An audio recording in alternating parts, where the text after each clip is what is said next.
clock rolling.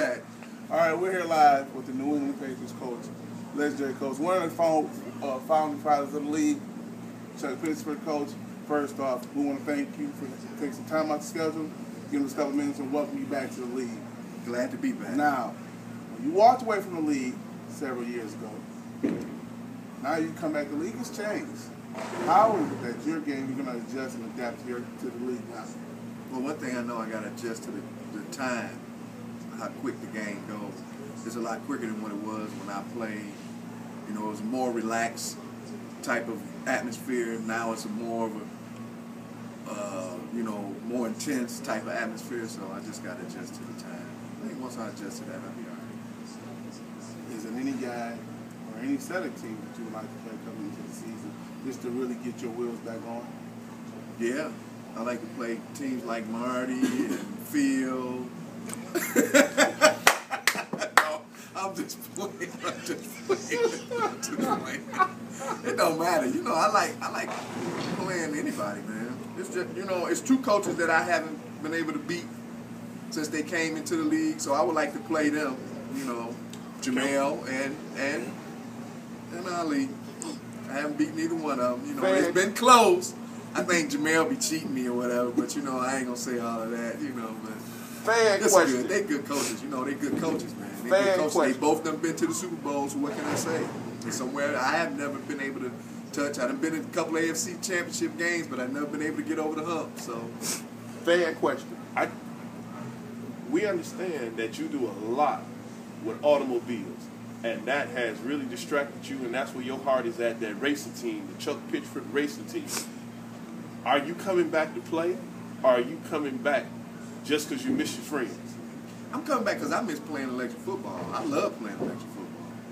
And then to be able to, and I'm going to tell you the truth, to be able to play in this league with the level of competition that's in this league, that's what makes this league really good. And over the years, it's done slowly declined, and people have lost sight of that you're able to come and play against great coaches. I done seen coaches coming in this league that wasn't that good, and as they have played the years in this league, have become great coaches and tough coaches to play against.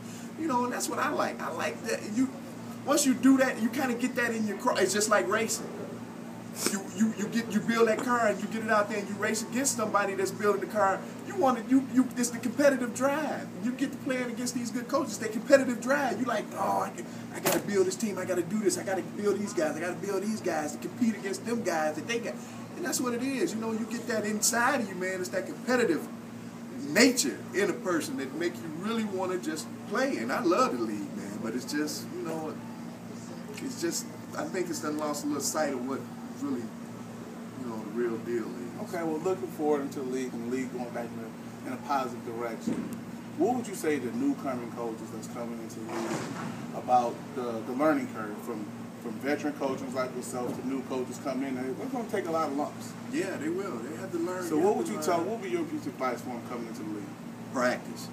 Go at home, sit down, get on that board and practice. Not a game? Not a game?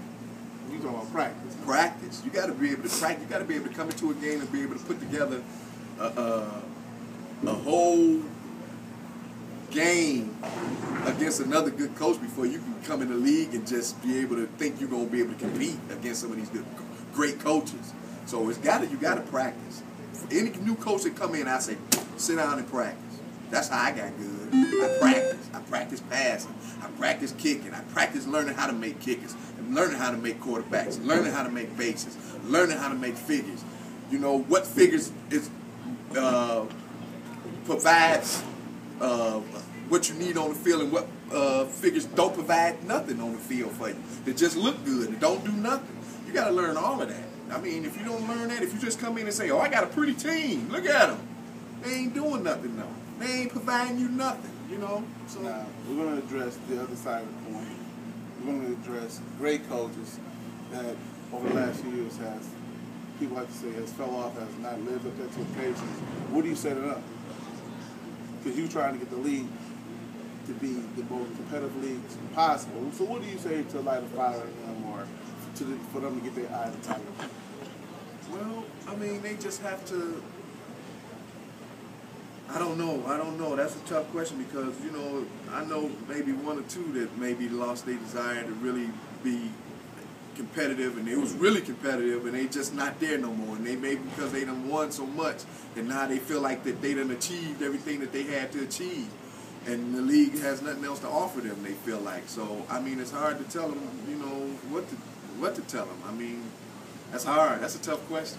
That's a tough question. You know, we've covered the league. We've covered the new coaches. We've covered our coaches.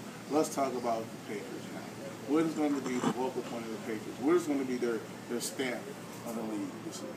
Defense. Try to stop as much scoring as possible because you got guys. I played a team last year. The 2 games that I did play, that I lost 2, and it was a close game. I threw an interception at the last minute in the end zone. But that team was hitting passes on me that was down the field, and I was like, you can't stop that.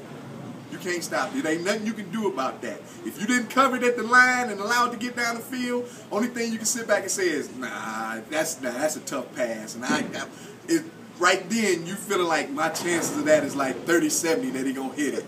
And when they come out and they be like, boop, boop, what can you do? You just throw your hands up and say, that's a great coach. That coach done been practicing. I played my best, but hey, he did better. That's all it is, you know. And defense, I got to really practice on get my defense together where I don't allow them many releases to get out there. You know what I'm saying? Try to stop as much as that as possible. So, I mean, it's just practice. I got to get my defense tight. So we're going to be a defensive squad. Get some pressure on the quarterback. I'm going to say welcome back, Coach. Best of luck to you. Thank you. And it's a wrap. Back to you, Jamel.